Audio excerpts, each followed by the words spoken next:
Good afternoon and welcome to Get the Scoop, the monthly webinar from MFLA that fills you in on the news and views of Maryland Foreign Language Association, including the benefits of membership.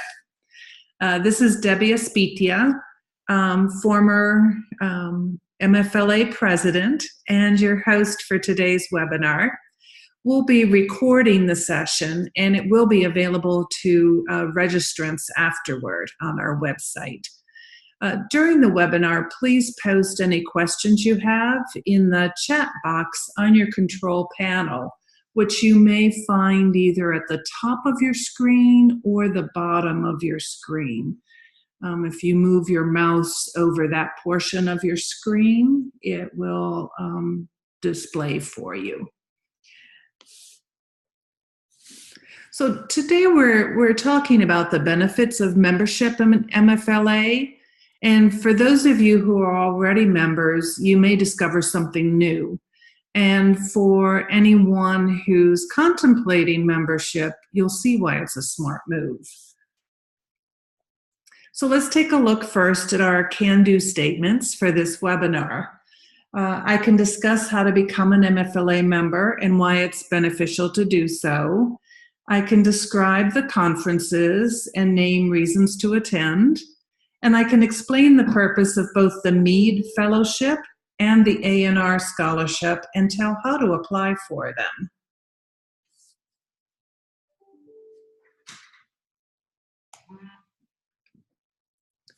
So our presenters for today are, of course, myself, Debbie Aspitia, Arlene White from ANR Scholarship, and 4 of our previous award winners.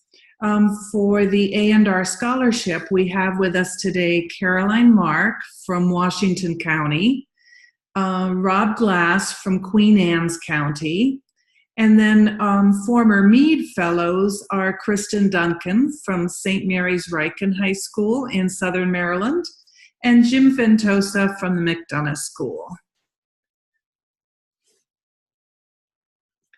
So to kick off, let's answer the question of why become a member.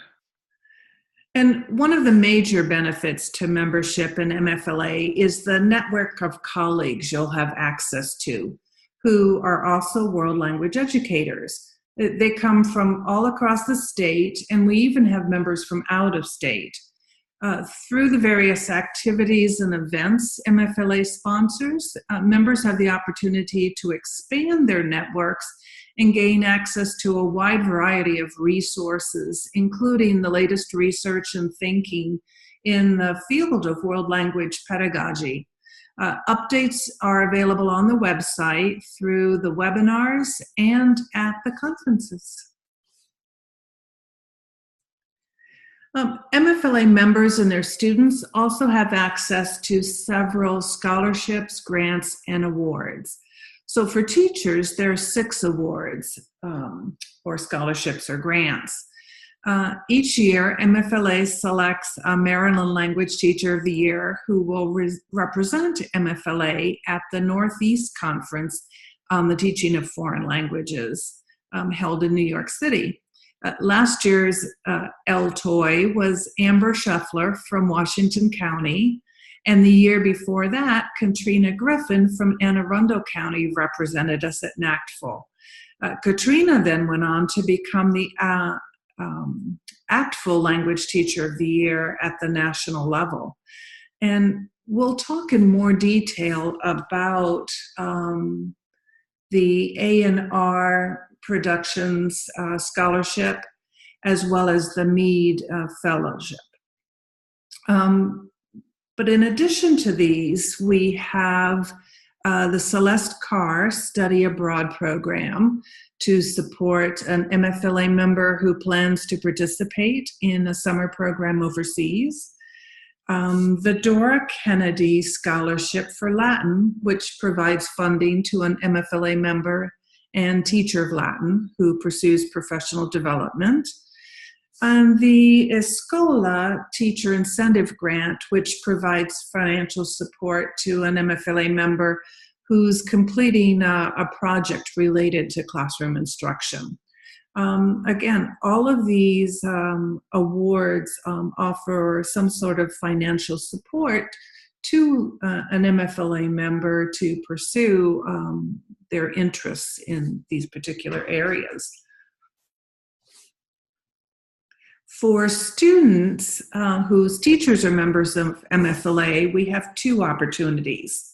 The first of these is the ANR Scholarship for a graduating high school senior who will attend college next fall to pursue a major in world language education. And then our visual arts contest provides an opportunity for world language students across grades K through 16 to show off their artistic talents. The artwork of the overall winner is always featured as the cover for the fall conference program.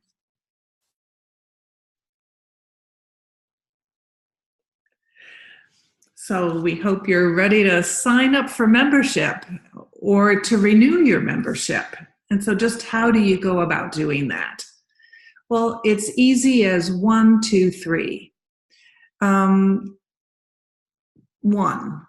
fill out the membership form, which you can find on our website at MFLA-MD.org, and pay the membership fee. Regular membership is $20 and $10 for students or retirees. If you're not a world language educator, but you want to belong to MFLA, you can apply as a friend of MFLA at the same $20 fee. Or another way to become a member is to simply attend our fall or spring conference. Membership is included in the conference registration fee. So yes, we offer 2 conferences, one in October and the other in March. And we just held our fall conference this past weekend, and it was great. The MFLA Fall Conference always offers access to many, many presenters and resources. A number of our presenters appear at both the regional and national levels as well, but we get them here first at MFLA.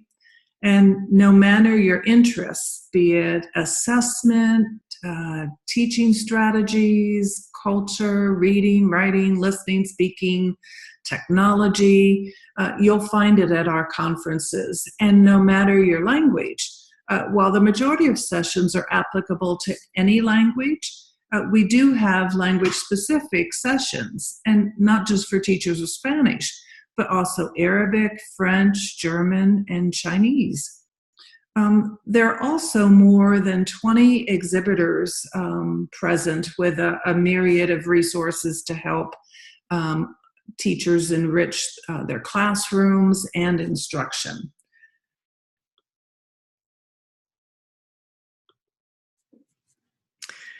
This year, our theme was Live Long and Be Proficient, boldly explore new worlds through language. And we were beyond excited to discover more about our keynote speaker, Mark Okrand, the linguist who invented both the Klingon and Vulcan languages for the Star Trek series. It was a fascinating presentation with lots of humor interspersed, very interesting. And I personally got to hear more from him at the banquet since we sat at the same table for dinner. The awards ceremony at this year's conference celebrated our student visual arts winners and our teacher awards recipients and our new language teacher of the year, Barbara Sharbow from Howard County Public Schools. She's a Spanish teacher at Mount View Middle School and previously served as a teacher mentor to many of the teachers in the district. Now, you say you missed the fall conference. Don't worry. We're having another conference in March, and we're returning to the Eastern Shore near Ocean City this year on March 24th, since last year was such a success there. We'll be at Worcester Technical High School, which offers the perfect venue for a conference. It has modern facilities, easy access, close proximity to Ocean City, and great food catered by the students themselves. A wonderful venue for this. This year's theme is a repeat of last year's, Learn More on the Shore too. So get your thinking caps on and get that proposal ready. And if you want some ideas and tips on preparing your proposal, then join us for the November webinar on 11/29. In the meantime, download the proposal and look over the information that you'll need to provide for your presentation. So remember that I said we'd give you the scoop tonight on 2 awards that have deadlines coming up. The deadlines for these 2 awards, or the deadline, is November 16th. And both of the awards involve attending NECTFL, the Northeast Conference on the Teaching of Foreign Languages, February 8th through 10th. And so let me tell you just a little bit more about the first of these 2 awards, the Mead Leadership Fellows Program. This fellowship, with support from SANS Inc., supports world language teachers in the development of a project that contributes to foreign language teaching profession and advances quality language instruction. And educators of all languages at all levels are encouraged to apply to the program. Each scholarship recipient is assigned a mentor with expertise in the area of that fellow's project. And NECTFL then will facilitate virtual and, if possible, face-to-face meetings of the mentor and mentee. So MFLA will select a nominee to send each year, and very often that person is then selected by NECTFL to be a Mead Fellow. And so with us today are 2 of our MFLA members who are former Mead Fellows. So please welcome Crystal Duncan from St. Mary's Riken High School and Jim Ventosa from the McDonough School. Hi. Hi, everybody. Hi. Let me get started then. Let me ask you some questions about the experience and about your projects. Crystal, why don't we start with you? What was your project? So my project was on flipping the world language classroom. I was a Mead Fellow about 6 years ago, and this was right on the cusp of talking about blended learning and flipping a classroom. And it was something that I was really interested in, but couldn't really find too many teachers that were doing that. So it was a fantastic opportunity to jump in and to try something new. And you, Jim, what was your project about? I was working on developing a curriculum to teach social skills to neurotypical students. And that way they could apply just social skills that they use in their native language to when they're having conversations in the second language, because I found that they weren't always able to carry on a conversation, even if they were linguistically proficient. There were a lot of social cues that they forgot as soon as they switched into the second language. Mm-hmm. And with both of these were really timely projects because we're looking more closely at maximizing our classroom time for the interpersonal speaking and those opportunities. And so then the flipping side of it helps us have kids do homework in a different way so that we can use that time to do the interpersonal piece, and being cognizant of those social cues is pretty critical and important. So in your experience then with NECTFL and the Mead Fellowship, what was that like? What were some of the highlights of that experience?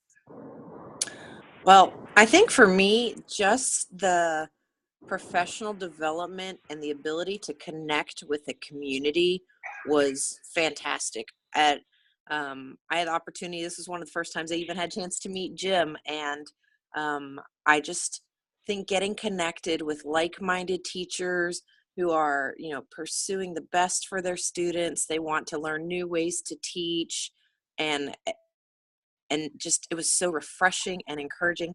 And I mean, even still, I still talk to several of the people, including my mentor from this project today, and 6 years later, even though things have changed, we're still looking at how can we continue to further world language instruction? How can I be a better teacher?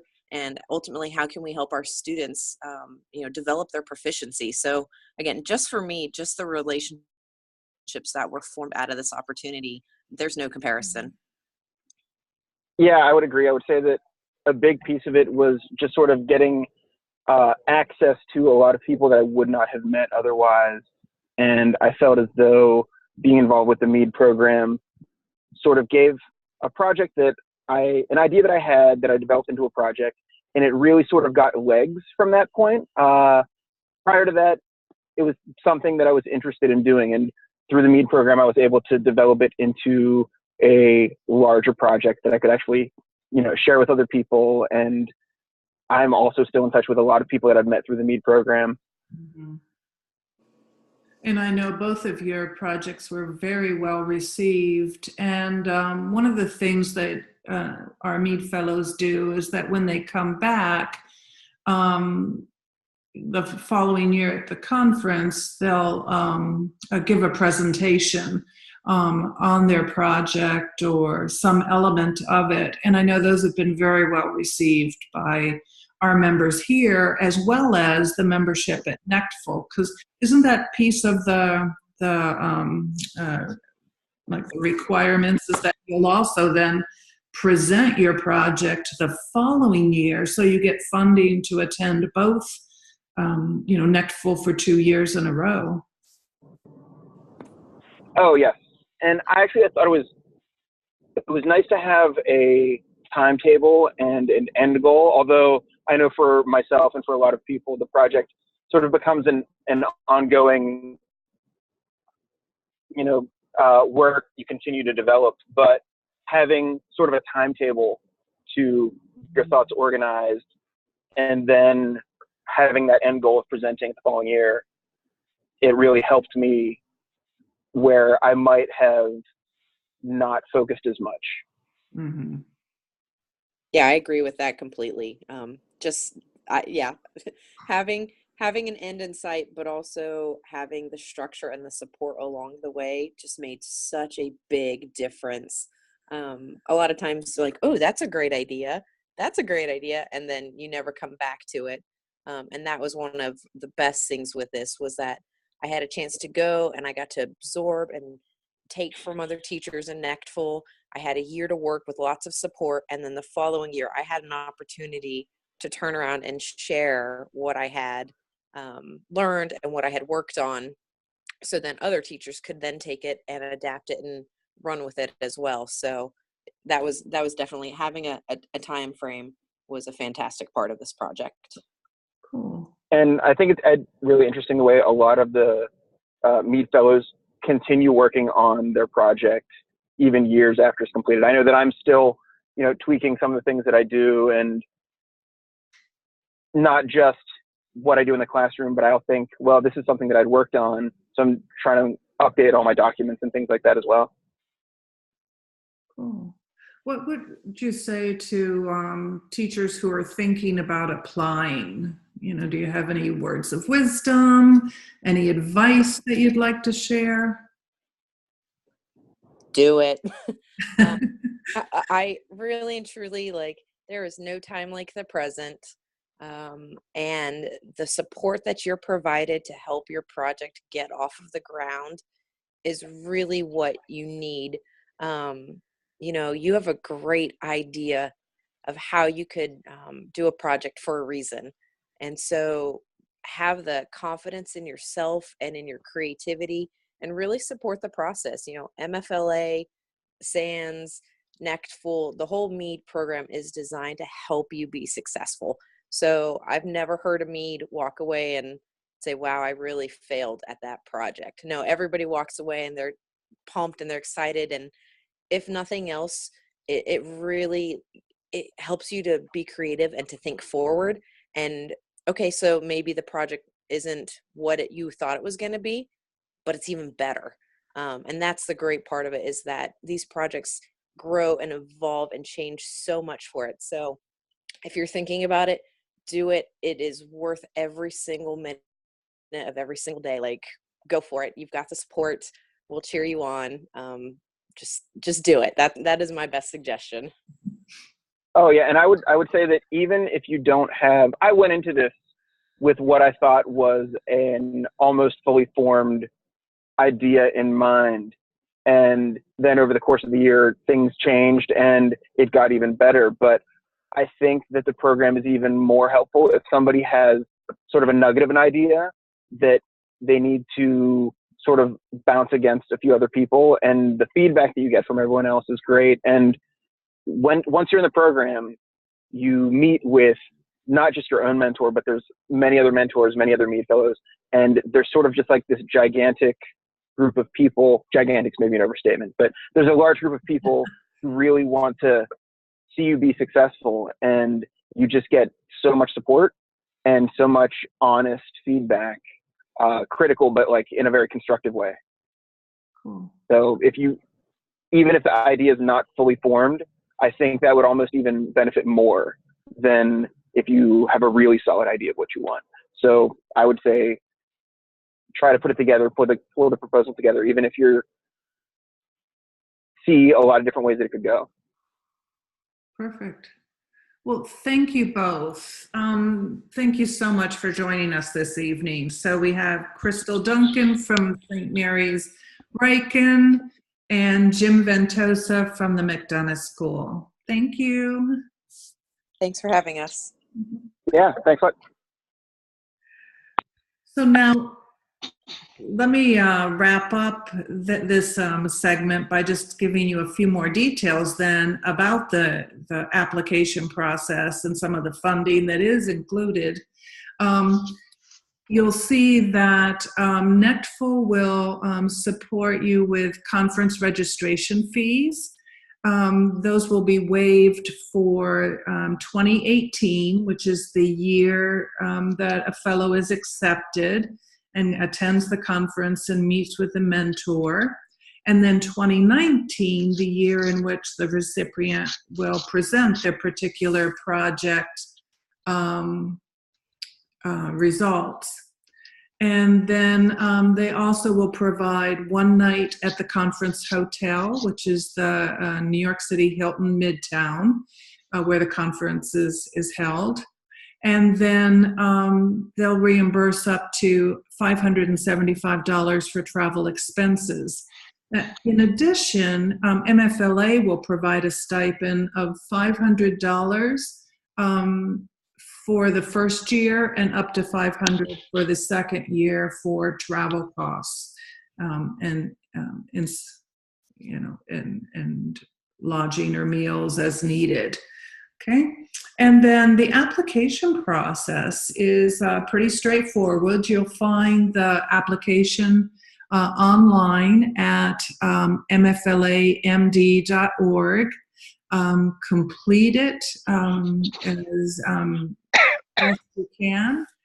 Send it to MFLA, and then our awards committee will review the various applications and select one nominee that we will then send to NECTFL.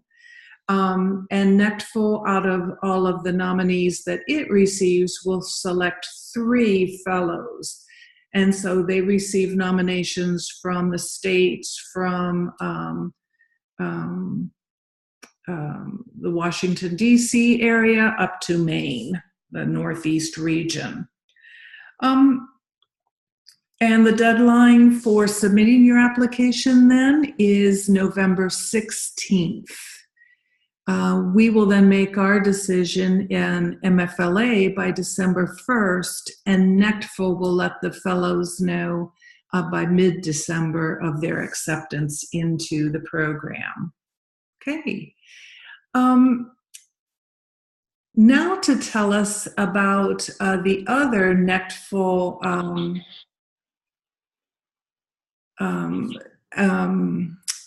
scholarship that we are offering is Arlene White, who is co-sponsor of the ANR Scholarship. Thanks, Debbie. Both Ruth Malone and I are very happy to sponsor the ANR Scholarship, which covers the registration fee for a MFLA World Language teacher to attend NECTFL as an additional opportunity to access quality professional development. Any current member who is a full-time teacher, K through 16, teaching 1 or more world languages in a public, private, or parochial school is eligible to apply. And the application is available on the MFLA website under awards. And the application packet, as you can see on the screen, includes an application form, a recommendation, and a 500-word essay that discusses the importance of professional development to the individual applying and how attending NECTFL would benefit that individual's instructional practices.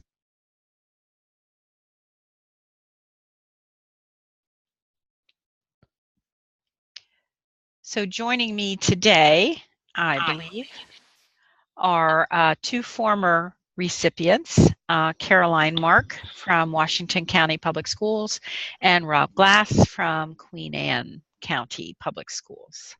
Hello. Hello. Thank you both for joining us today. I have some questions for you similar to the ones that Debbie asked the Mead Fellows. Caroline, would you start? Why did you initially apply for the ANR Scholarship?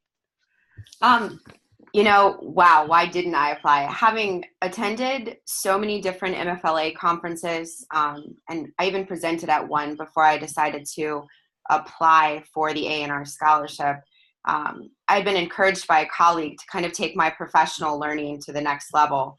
And because the county that I was in didn't provide registration fee payment, I was able to apply for the scholarship and then go to NECTFL, which was amazing. So it really was about building my own personal learning, and then it was really nice to have the money.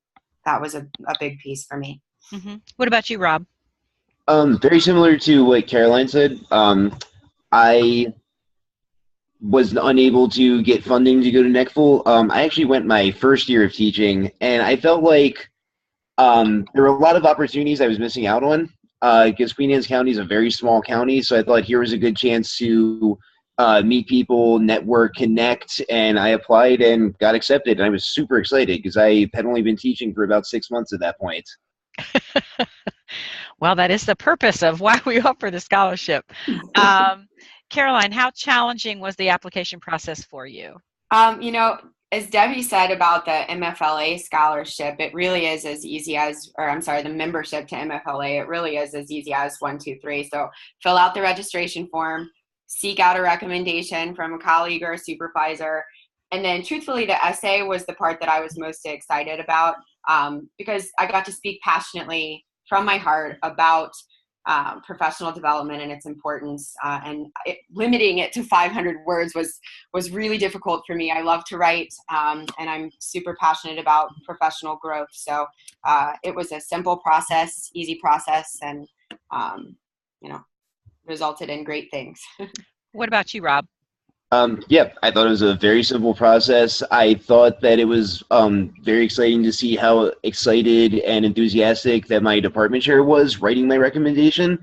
And same with me. Just containing it to 500 words was not very easy, because it turns out I had a lot to say about professional development. Well, those are good words to have. Could both of you now talk about when you attended NECTFL that year that you received funding, and what that experience was like for you, how it might have been different from other conferences that you attended? Gosh, holy cow. Being among so many passionate educators is just so invigorating. My first NECTFL experience was in Baltimore. So it wasn't too far from the Eastern Shore, which was really wonderful at that time. And I was honestly, if I could think of a word, I think I was starstruck. There were so many people and so many PD options and so many opportunities for networking, relationships that I created or was afforded during that time at NECTFL, I still have to this day. And so I just really appreciated the time to reflect on my practice and to work with other people from across the many states, not just at MFLA, but many states. It was awesome. Rob, was it awesome for you as well? Yes, definitely. So, yeah, mine was also in Baltimore. It would have been 2013. Yep. And I think what I was most excited about was just the sheer amount of opportunities that I had, because at that time, my school did not have any sort of technology initiative, and I was seeing all these super exciting things that people were doing with cell phones. And I saw IPAs for the first time, which I think at that point we're still about 2 or 3 years away from really hitting it big and becoming popular. So I really felt like I was ahead of the game. I thought it was great, the networking opportunities to work with people that had already done these. Instead of me just reading about it online, I could actually talk to people and see what went well, what didn't go well, how they overcame some of their challenges, which I also had. And one thing that I really thought was interesting was just the amount of exhibitors also, because there was one who was there, their name was Travel and Education, who I wouldn't have heard of otherwise. And I actually ended up doing another PD with them to Salamanca, Spain, which had I not gone to NECTFL, I would have never heard about that. That's wonderful, Rob. Thanks. How did what happened at NECTFL, I mean, one of the goals of the scholarship is that your instructional practices were influenced. How did that happen?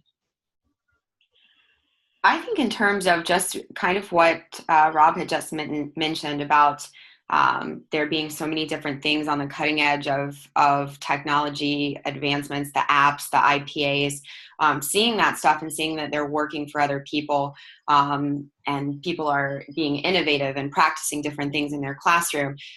It helped me affirm the fact that taking risks is okay. It helped support some of the ideas that I was thinking about at the time. I had to pick, honestly, I had to go back, and there were so many things that I learned, and I had to pick 2 or 3 and really focus on those things, because there's so much information that was quality information to improve practice, and picking what you wanted to work on. So pace was really important to me, and grammar and context. And so I became very passionate about really working in strategies for pace. And found that my students and myself, my classroom changed because of the things that I learned at NECTFL. And of course, with that, my department's practice, I got to share that with them. And so those ideas in professional development, both in our county and what we had learned at NECTFL, we were able to develop some things that we could work on together. So it was an opportunity for networking within our own school, but also with other people across many states. Okay, what about you, Rob? Yeah, to me, I treated it as a think tank. I wasn't 100% sure what to expect going to a regional conference, so I went to as much of a variety of sessions as I could. One of my favorites was actually just he gave us a list of 30 different activities that were anything from all you need is a pencil to you need a full-blown laptop to make it work. And we just, as a session, worked on these together, saw what we liked, saw what we didn't like, and I came back with, I would say to this day, out of those 30 activities, I'm still probably doing at least 5 or 6 of them. Mm-hmm. And I really enjoyed, I wanted to focus on writing because that's what I felt like my students were lacking in. And so I went to plenty of different sessions on writing strategies and how to use authentic situations that weren't in the textbook that my colleagues hadn't seen before. And it was just an access to resources and a way for me to experiment that I would not have gotten just had I stayed in school. Mm-hmm. My last question is similar to the last one that Debbie asked the Mead participants. What would you say to encourage other teachers, other MFLA members, to apply for the ANR Scholarship? I think as members of MFLA or even prospective members of MFLA, we're accustomed to quality professional development provided by the caliber of conferences that we have with MFLA. With that, when you go to NECTFL, it's kind of like MFLA, but on steroids. It's so big, and you learn so much. There are so many counties that don't pay for PD at this point in time where we are as a nation in terms of education. And this scholarship makes it affordable for you to go. There are budget restrictions. There are things going on in the world that prohibit us from being able to pay for things as counties. And this really helped out. It was an extraordinary experience. I became a conference geek having gone to NECTFL. I was hooked. And still I'm ready to go back to NECTFL. I went on to ACTFL. There's just so many things that open up your eyes. If you want to access quality professional development on a larger scale, there's something for everybody at NECTFL, and you can't see that if you don't go. Thanks, Caroline. What about you, Rob? She said pretty much everything I was going to say. The sheer scope of NECTFL, because I had been to ACTFL at that point. I went in November because it was in Philadelphia, and even then, NECTFL, I liked how big that it was, but it also felt very intimate. I felt like I really got a chance to know people. And use the scholarship. This is your opportunity, because Queen Anne's County is not the world's best funded county when it comes to professional development. So this really was my chance to get out and see what other people were doing. So it really is an opportunity, and treat it like that.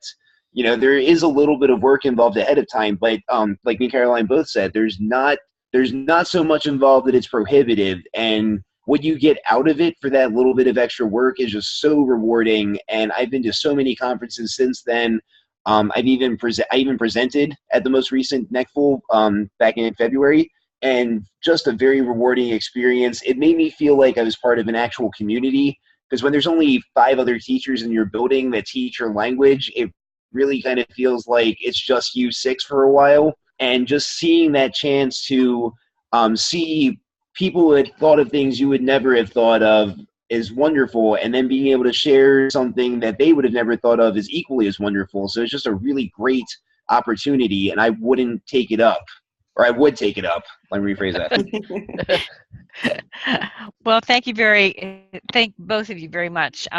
Again, your words magnificently reflect why Ruth and I decided to sponsor the scholarship. Primarily for beginning teachers to experience the joys of professional development and the power of working within a professional community. So thank you very much. Thank you guys very much. Yeah, thank you for having me. And so we have the same deadlines as the Mead. You need to apply by November 16th, and that the decision will be made by the MFLA Awards Committee, and the recipient will be notified before December 1st so that you can make whatever additional arrangements you need to make to attend the conference in February in New York. Great. Thank you very much, Arlene. And thank you to Caroline Mark, who's now in Washington County, and Rob Glass from Queen Anne's County for joining us today and talking so enthusiastically about the whole experience. So we hope that you will apply for this year's scholarships. As I think you heard from both of our past recipients, NECTFL is our regional conference, but it is definitely on a par to our national conference, which is ACTFL. And this is a great opportunity for you to receive additional professional development, and in a great city, New York City. And so to apply for either of these opportunities, don't forget you can go to our website, MFLA-MD.org, to the awards pages and access the applications online there. And so let's check back in with our can-do statements for today for the webinar. And as we do so, are there any questions? If so, write them in the chat window, which you can find on your control panel. And I'll give you a little bit of time to do that if you have any questions. Let me remind you that our next monthly webinar will be November 29th at 4:30 p.m. It's called Save the Date, Submit a Proposal for the Spring Conference. And we're going to be walking through completing that proposal and talking about different ideas for presentations that you might consider, and answering any questions that you may have about either the process or the kind of information you need to include in your presentations, or what might be some great ideas for presentations at that conference. And register for the webinar at mflamd.org/webinars. Also, go visit our website for news, updates, blog posts, and lots of resources. And follow us too. We're on Facebook, Twitter, Instagram, and Pinterest.